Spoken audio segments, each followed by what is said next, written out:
Hey everyone, Phobos here, coming at you with the Path of Exile video, and I know it's been a while, but the new league is coming out. We kind of skipped the last league a little bit. We did a little bit of leveling at the start on Hardcore. That was Blight Hardcore, I believe, yeah. And basically I was playing Classic WoW a ton at the time. Still am playing Classic WoW a lot, but at this point we're kind of like settled in. We have our gold. Been grinding pretty hard the past week and a half, specifically to stockpile a bit more, so we're kind of in a good position to be able to really kind of go hard in this league, which is what I wanted. I did hit my 60 grind before Blight started the last time, but it was just so much of a grind, and I was kind of like so burnt out, and then after that there was still so much more to do in terms of getting epic mount and, stocking up on consumes and stuff like that. So just wasn't in the best position timing wise, and especially after I died on hardcore, it was going to make it a lot harder to play. So I really like Metamorph League from what I've seen. It looks like it's going to be super fun. Looks like, we're going to be able to choose how we interact with it, which I really like. And it seems like the way we interact with it is going to be we're not gonna have to wait doing as much waiting, which I don't really like, which is something about Blight that kind of turned me off. Seems like it's going to be much more, just pick up the items, then you fuse them into the boss or whatever and kill the boss. And also it seems like it's going to incentivize boss killing, which I think is always nice to sort of balance out that, people rushing full clear speed things. So we'll see how it goes, but I have high hopes for this league, and I think just given a lot of the changes that were made, some things look like they're really fun to try out, so I want to kind of get into a bunch of those things and see how they go. Now, in terms of starting the league, I always pretty much do a very bare bones starter, something that's easy to get off the ground. Me, I love my totems, and this league is going to be no different. Something I did last league that's going to be different from this league is that I actually played Arc Totem. Now, this isn't totally uncommon for me, as sometimes I will level with Arc Totem and then transition to Freezing Pulse. However, what I noticed when I was playing Blight is that you can actually stay on Arc Totem for a lot longer than I initially had anticipated, and especially given the buff to Arc, you can actually, nowadays, it's probably fine to be a complete endgame build, I would say, but it just lets you stay on it even longer, right? So I plan on probably staying on Arc until around maybe honestly high 80s this league.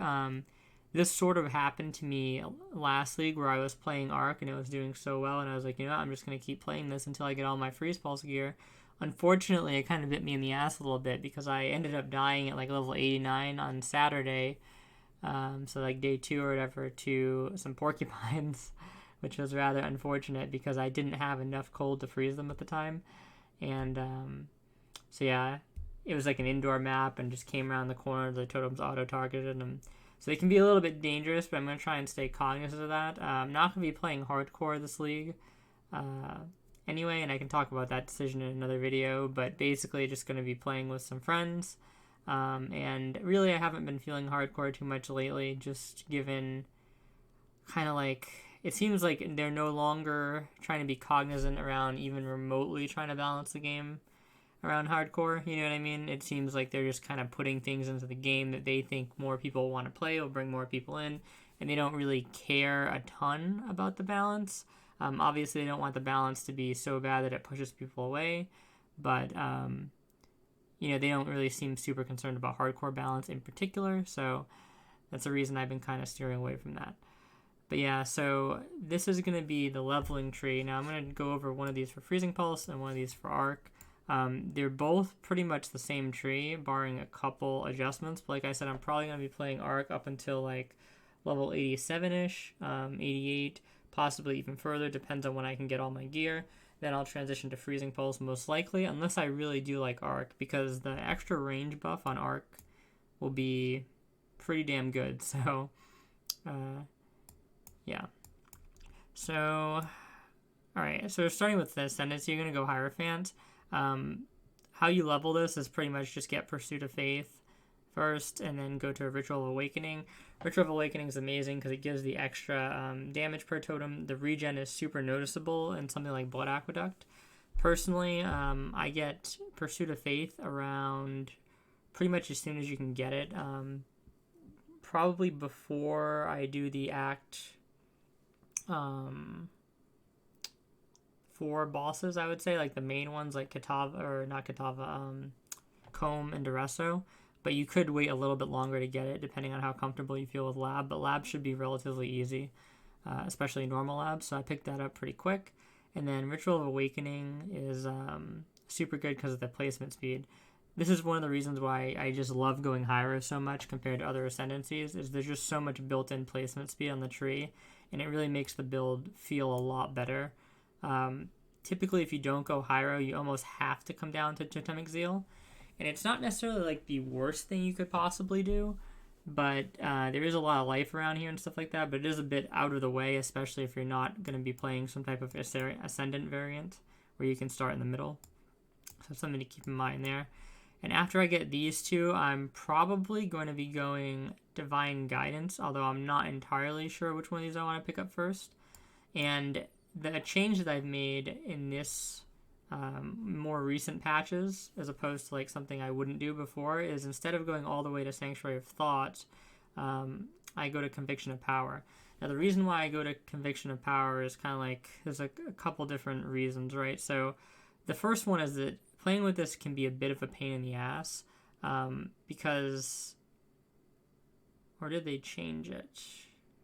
50% less mana cost of skills.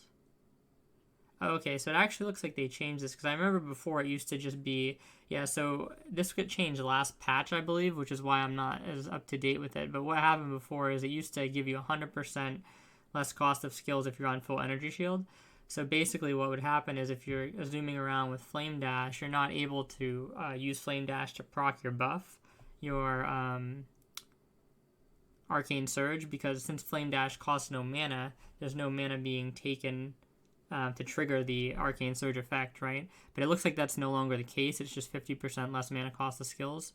So this is actually, like a pretty decent option now, I would say. It makes it a lot more attractive. Because what I would do before is to counteract that, I would run a Jewel. I believe I have it here. It is for a Fervent Mind, which just increases the mana cost of skills by 100%, so that no matter what, you always have the possibility of proccing Arcane Surge, because it's just such a powerful buff. But yeah, the reason why I like Conviction of Power is mostly the endurance charges, I find. They're actually super, super strong for a couple reasons. So obviously there's just the normal physical mitigation that you get from running 4 endurance charges, which should be like 16%, which is nothing to laugh at, because this build doesn't really have any other types of physical mitigation aside from a Basalt Flask. So, and the good thing is that the physical mitigation from Basalt and the physical mitigation from the charges are impenetrable. So it doesn't matter how much the boss hits you for or anything like that. The armor, it's not like, because how armor works in this game is it's contingent on how hard you get hit. So if you take a bigger hit, you actually lose more of your armor value. This does not affect this type of flat mitigation though. So no matter how hard you get hit, you're always going to have the mitigation.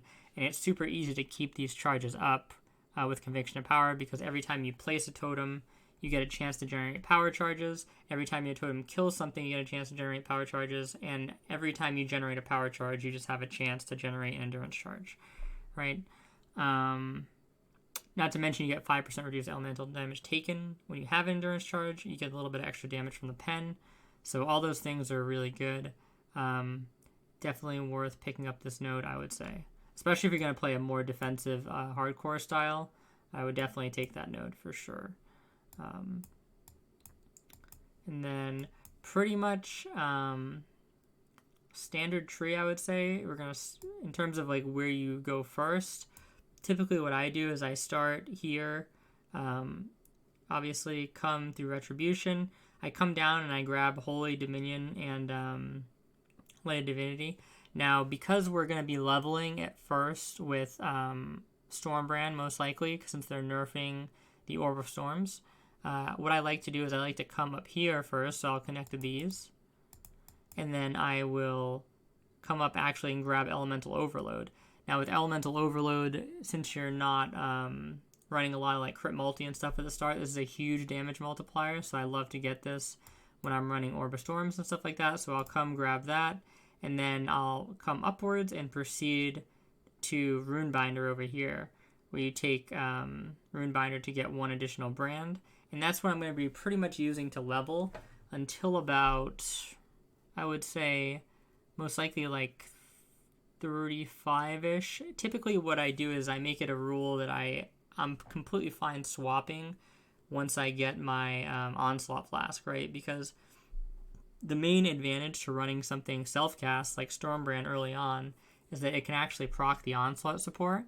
Now the Onslaught support is going to be nerfed a little bit, but it's still going to be pretty effective, and as long as you're playing well, you shouldn't really notice the nerf too much, because the idea is that as long as you're killing enough things, even though they decrease the duration of the buff that you're getting, you're going to keep the buff refreshed long enough so that it'll be up pretty much all the time, right?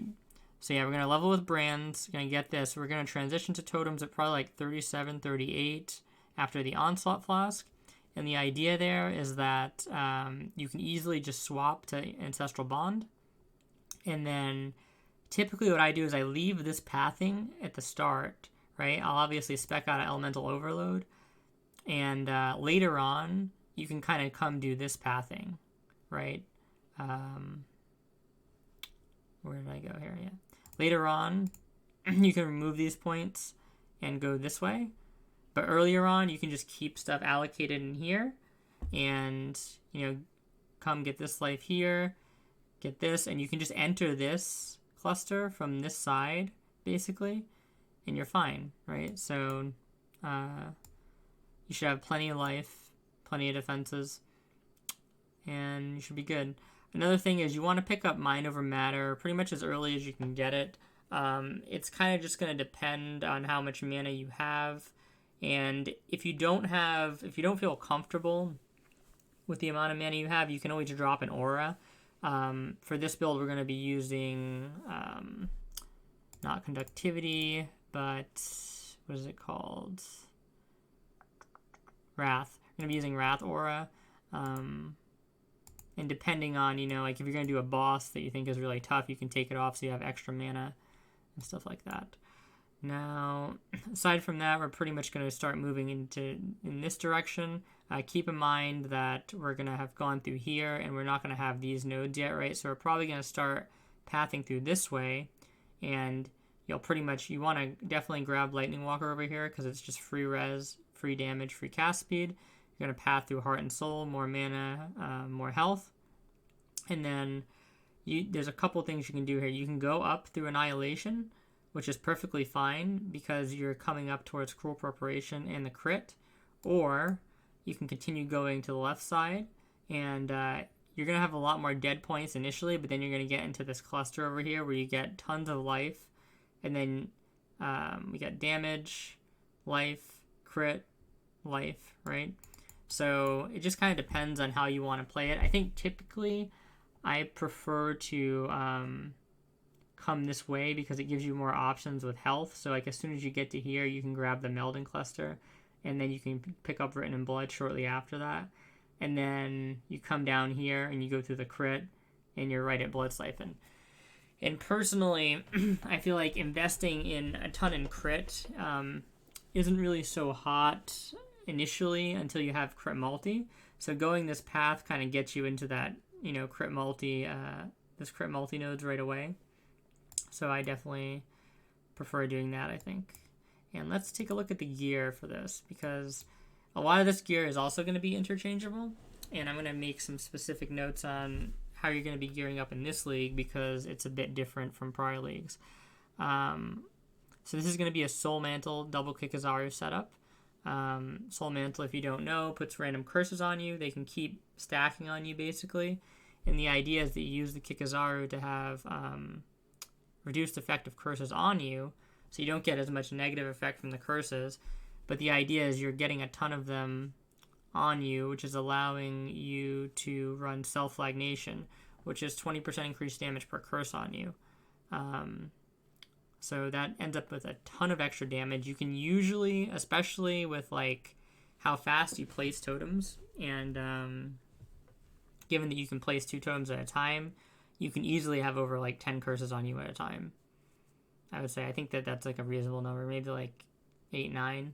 So, but yeah, you can easily have like that amount of curses. So you can have like 180% damage relatively easily at all times, which is incredible. Even though like, it's not more damage, it's just damage, but it's still pretty fantastic. Belt is just going to be a well-rolled Stygian. Amulet off the start, if you're going for this type of build and not the freeze pulse one, you're definitely going to want just something with like crit multi, cast speed, and life. If you're going the freeze pulse build, you could do the Pandemonious. Eventually, that's kind of late game.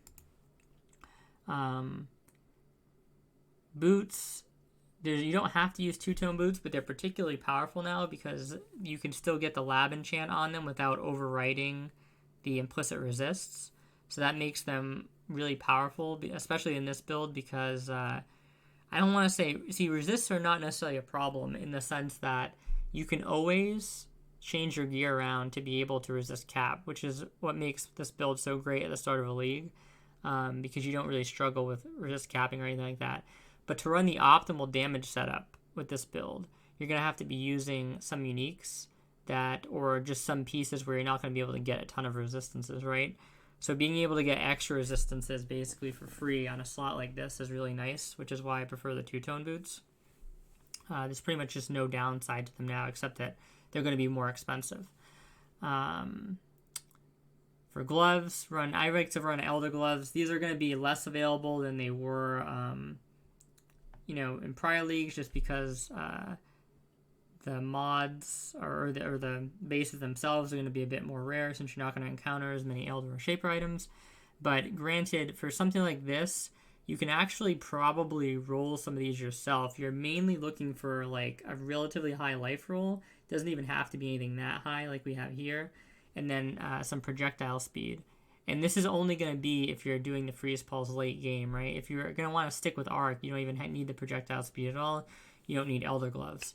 You could still use Elder gloves for something like cast speed if you want a bit more damage, but the projectile speed is mainly what we're using these for. So if you're not needing projectile speed, then don't worry about it. Soul Mantle already mentioned. Just going to look for an arc chains and additional time helm if you're going arc. You're going to look for projectile speed enchant if you're going for freeze pulse. And aside from that, you basically want life. You can fossil craft these so that they have the minus to resistance. So again, if you're going arc, you would go minus lightning resistance. If you're going freezing pulse, you would go minus cold resistance.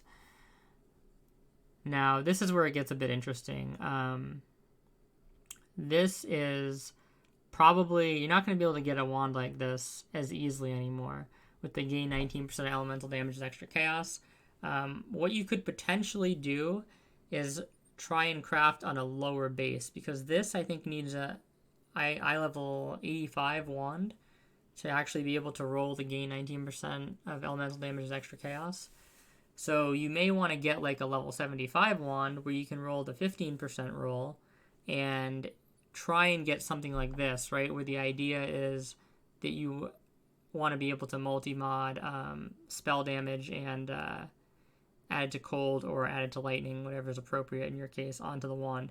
The multi-mod changes aren't really going to affect us too much because realistically, if you're trying to go for like a top tier wand, you already need like some pretty good rolls on it to begin with, right?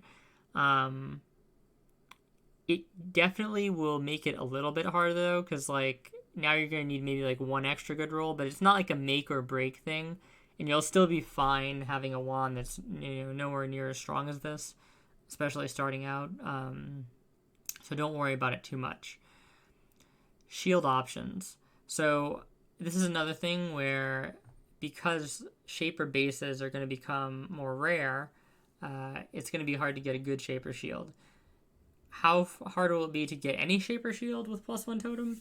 I'm not entirely sure, Now, from a damage perspective, +1 totem is pretty much always going to be better than almost like any other type of damage you could possibly have on a shield, because it just adds a whole another, basically, like what here, if you take this as 400k per totem, it's going to add basically a whole another 400k, right? So there's not many other shields that are going to give you straight up 400k damage on your slot. Basically none. However, there are some other factors to consider, right? So for this shield, it's particularly good because it gives added cold damage. Now, added cold is great if we're going with Freezing Pulse, because the spell coefficient is so high. It's like 1.5 or something crazy. So you're actually getting like more than the damage listed on the shield, which is absolutely nuts. And then even if you're going something like Arc, this is really good because, again, you're going to want cold damage on your Arc, because you're going to want to be able to freeze most of these like white porcupines and stuff like that. Otherwise, you're going to get exploded in some maps when they die. And they do their detonate thing where they spike you. So yeah, you should really keep that in mind. This is a great shield for cold damage. It can be a bit expensive, to be honest, sometimes. I would be looking out for one of these that's like pretty good, that's relatively cheap early in the league, because you may find somebody that like isn't quite aware of what it's worth, and you can get it for cheap. Later on, I feel like they're going to be somewhat expensive, not like exorbitantly expensive, but maybe like the 25C range at least, and that may not even be for a good roll. So yeah, get it early for cheap if you can. Late game, the price is going to come down just because more of them is going to come in, more of them are going to come into the economy, right? But in like the mid game, they will be somewhat expensive, so definitely keep that in mind. Obviously, if you want to go just raw maximum damage, you can get a Shaper shield for the +1 totem. Now, it's probably going to just be harder to get one of these super early on, like day 1, day 2 for some people in general, but it should be possible within the first week. And really the main thing you're looking on there for is the plus totem roll. If worse came to worse, you could even get one with the plus totem roll and then multi-mod it. Or maybe it has like one other good roll on it. You could put some life on it, resistances or whatever. Doesn't really need to be that good because it's giving you an entire new totem, right? So that's pretty huge in itself damage-wise. The other good thing about running another totem is if you're not using a Shaper shield for +1 totem, or you're not using another shield that gives 1 plus totem, that means you'll only have 4 totems. And not only is it a damage loss from going from 5 to 4, but since you place 2 totems at a time, it can make your totem placement a bit more awkward. The great thing about having 5 totems is that when you're going to clear maps, when you put down 2 totems, and then you go to put down another set of 2 totems, it's only going to remove 1 totem from the first set of 2 that gets placed, right? Because you can have 5 totems out at a time. Whereas if you can only have 4, it's going to have to take both of those totems away to place the new pair of totems. And that means that you can cover a lot more area with 5 totems than 4 totems. Because not only do you have an extra totem, but the position that the totem in, the first and last totem in, are going to be a lot more relevant. It's going to give you a lot more overall clear, right? Because your last totem is still there to clean up things you've already gone by, and your new totems that you put down are going to be killing things that are just recently coming onto you, right? So you get just a lot more coverage, basically, when you have 5 totems as opposed to 4, because of how the placement style works. So just something to keep in mind there. I think that's pretty much it for the gear. Oh, yeah. So in terms of the jewels, right? So the main jewels you're going to run here are Self-Flagnation. And then you're going to have a Watcher's Eye for whatever's appropriate. So for Freeze Pulse, you would have the Hatred one, which gives 13% cold pen while affected by Hatred. For Arc, you're going to have the Wrath one. Now, if you're going to run Freezing Pulse, you also need to run the Threshold jewels, which would be this slot and this slot, which I'll go on the tree here. So these 2 slots are where you'd put your Freezing Pulse Threshold jewels. So you're going to lose a little bit of damage by having the Freezing Pulse jewels in here, but Freezing Pulse is going to do more damage than Arc, single target per shot, anyways, but the thing about Arc is it's auto-target, and especially now with the range buff, it's probably going to be very strong, because in my opinion, it was already more than fine before. It was definitely usable, it just wasn't top tier before. Now with the extra chain range, it's going to be pretty insane, I think. So yeah, you're not really going to worry too much about raw damage with Arc because you're getting just such insane clear. And the empty jewel slot here. So what is this for? So this is going to be for a Legion jewel. I actually forget what they're called right now, but you guys know what I'm talking about. The jewels that transform the keystones. And what we're going to use there is the one that gives you, I think it's, was it 50% of your life as energy shield? Is what we're going to do. And we're going to plug it right in here.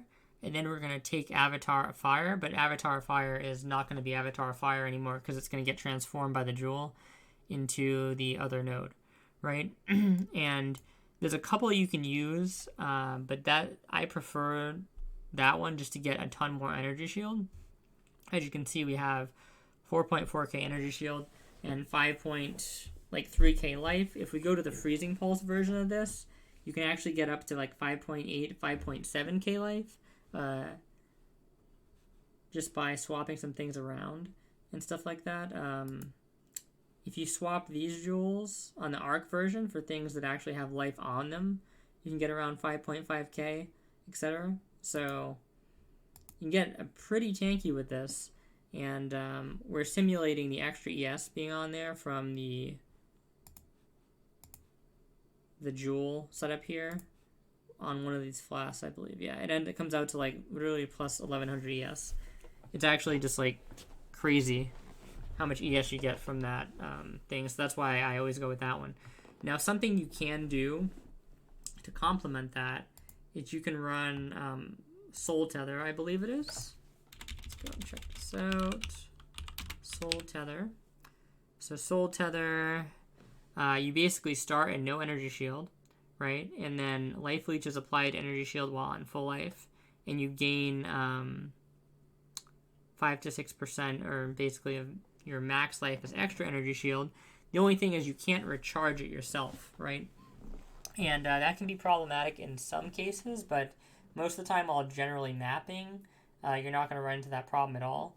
And the idea is if you were to do this setup, you would use the shield that, I think it's Troll Timber Spire, right here. So you'd use this as your shield. That's not it. Here it is, right here. And what this does is it allows your totems to leech to you as life. And as long as you have that Soul Tether belt while using this, you'll actually leech your life to your energy shield first, right? So you'll start the map with like no energy shield. You'll be at like 5k life, 5.5k life, 0 ES. And then as soon as you kill your first pack, you'll instantly shoot up to like 4k, you know, however much you have. And you'll be able to pretty much maintain that for the entire map, to be honest, because you're going to be moving so fast and you're going to have so much leech, even with the point. Well, you're going to be doing so much damage, really, is what it is. You only have 0.5% leech, but, you know, when you're doing basically 400k, with the freeze pulse could even be like 500k per totem, and you're hitting tons of monsters, you know, you're going to hit that leech cap very fast anyway. So it really doesn't matter. And so yeah, that's a setup you can definitely do, is go Troll Timber Spire with the other belt, and that's like the leech setup. The reason why I don't like to do that is because I think that the build just functions stronger having 5 totems. And if you run a Troll Timber Spire, you can't actually run an additional totem in the Uber late game, right? Just something to keep in mind. And another shield option for early on is Victoria's Charity, because you won't necessarily be able to get that Troll Timber setup right away necessarily, but this is a very common shield, I believe. And the thing about this one that makes it nice is it gives 70 life, gives some Chaos Res, All Res, and lightning resistance. In addition, you notice this 5% chance to grant frenzy charge to nearby allies on hit. Now, this actually works on your totems for some reason. I don't think it's supposed to, but it's basically like a bug. And it's been in the game for forever. It's never really been changed.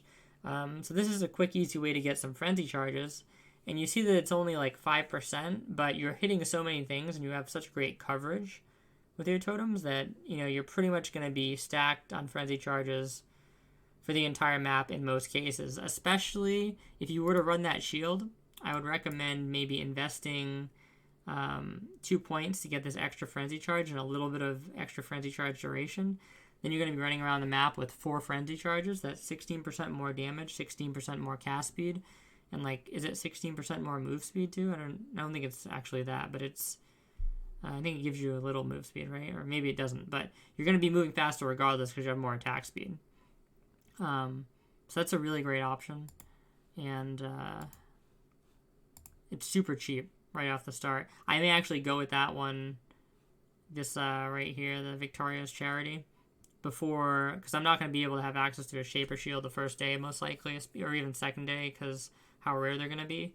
And Light of Lunaris is probably going to be rare, and yeah, so that might be actually the best option to do the first day for sure. So definitely keep an eye out on that. In terms of flasks, basically just want catalyzed Eternal of Staunching, and or you could do a seething if you'd like. Either one works. I like to use a Basalt Flask, Quicksilver, Silver Flask for Onslaught, and then obviously a Diamond Flask for damage. You don't really have a ton of room to fit in something like a Wise Oak or anything. You could replace the Basalt with the Wise Oak, especially depending on what you seem to be having issues with. If you struggle against elemental damage, then it may be worth looking into that if you don't really struggle with physical damage too much. But personally, I just like having the extra physical mitigation, because I feel like there's a lot of scary shit that does phys damage in this game. So being able to kind of pop this at will and take a lot less damage on per hit combined with your endurance charges is really strong. And I think that's pretty much everything. I'm going to swap to the Freezing Pulse version. We're going to save this, I guess. And then I'm just going to show you guys the Freezing Pulse version. Okay. So as you can see, we have more damage in the Freezing Pulse version, because Freezing Pulse just does more damage overall as a skill. And we don't even have, this is with a +1 totem shield. If we were to go in and put the, I don't know if we have the other shield in there. We don't. I could go put it in, but we get even more damage from the other shield. Let's see if we have to remember what it's called. Okay. So, okay, Light of Lunaris. So if we put a Light of Lunaris in this one, it also says level 97. This is only for level 94. But it was because I manually input the level in itself. So Light of Lunaris. Get a decent one here. I always put the implicit up super high because it's super easy to use Blessed Orbs on.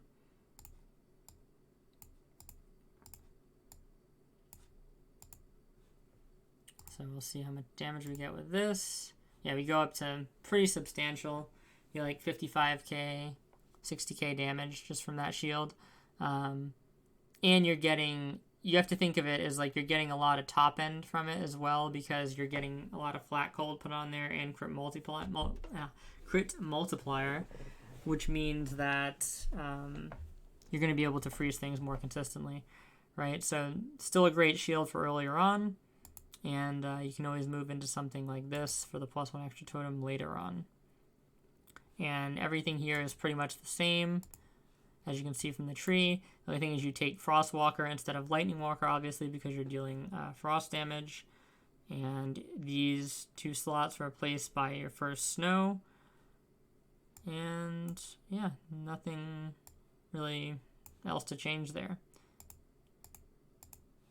Terms of the gear, it's pretty much all the same. I would say that this amulet is actually incredibly strong, though, if you are going to go the Freezing Pulse version, just for the blind in itself. The damage is great, but The blind is just insane, and I'll pretty much always be willing to give up a life roll on this to get the blind, because that's how strong blind is in this game. Typically for any type of defensive situation, you're just trying to create layers of defense, right? So blind is just another thing that physical enemies have to get through to hit you for large amounts of damage, right? So I think that's way better than like 60 life or something like that. Plus you're getting a ton of damage from it with the pen. So pretty much no questions there. And yeah, so that's pretty much both builds. How to level them. Again, you're gonna be starting with Frost Bomb and Storm Blast Mine most likely. As soon as you get the Stormbrand at level 12, you're gonna swap over to that, and you're gonna be using Stormbrand and probably the Mine or Explosive Trap to level 35, 37, and along with, once you get level 28, you'll probably use Lightning Spire Trap or Flamethrower Trap. Those are the special traps that only have 3 charges. They do more damage. And then once you hit level 37, around there, get your Onslaught Flask, it's going to be smooth sailing to cap, basically. You could stay Arc all the way, or you could even go Freeze Pulse if you really wanted. If you do decide to go Freeze Pulse early, I would definitely wait until you get the first Threshold Jewel from Act 5, because if you're not shooting multiple projectiles with the first snow, you're going to be in for a bad time. You're not going to like Freezing Pulse Totem with 1 projectile on each totem. It's just not going to work too well. So I definitely suggest waiting for at least one of these Threshold Jewels. And to be honest, I would just suggest going Arc, because it's going to be bonkers OP with the extra range, and it's going to do plenty of damage. You're going to have plenty of ways to supplement your damage. And I'll just go over the skills really quick, the other skills. So the Golem, we're using Lightning Golem. For Freeze Pulse, you use Projectile Weakness. For the Curse, for Arc, you use Conductivity or Elemental Weakness. For Flame Dash, that's how you have your Arcane Surge linked in there. You can run Vol Discipline if you'd like, Vol Haste, any of the Vol skills you want, basically. For the actual skill gems, for Freezing Pulse, Cold Pen, Crit Strikes, Faster Casting, Hypothermia, and Control Destruction. And be using Frost Bomb to get a resistance penalty. What you can do for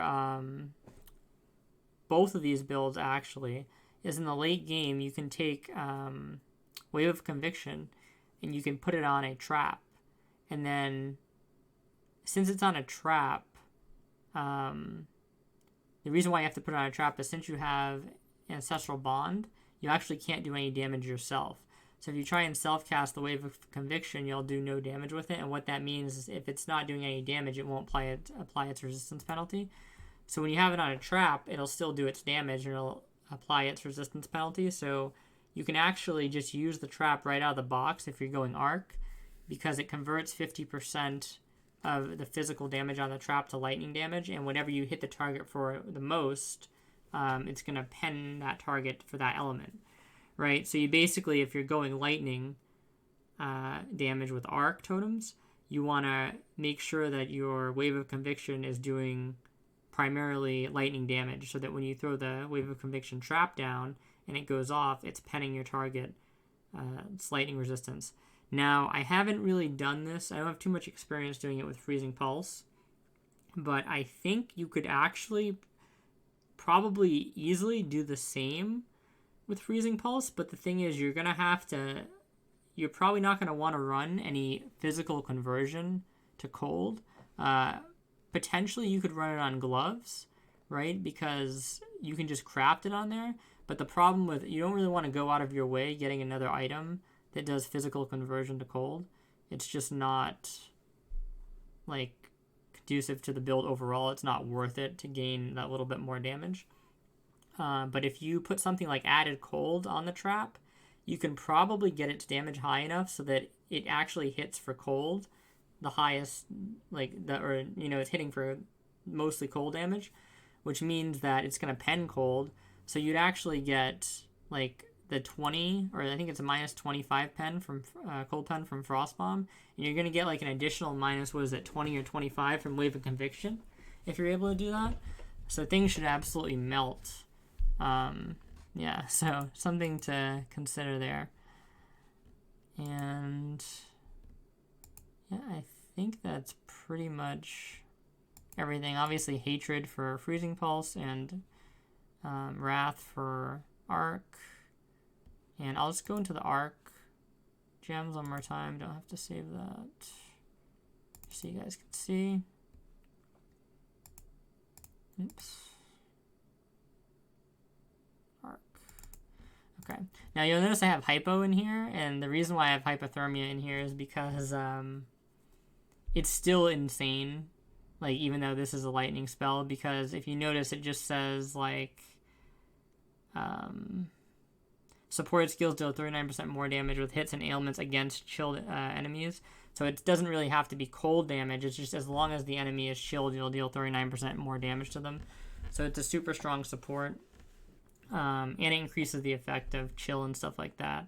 So I have added cold on here again, just to help with the freezing things. You can min-max the damage on this a little bit more if you put something like Lightning Pen in. But in my opinion, having the Shatter there is just way better. You don't really lose that much damage. You're still doing plenty of damage. 400k on 5 totems is insane. The Freezing Pulse one, 500k on 5 totems is insane. So yeah. Well, it would be a little bit less than 400k. We'll do like, it would be like at least probably 350k on 5 totems.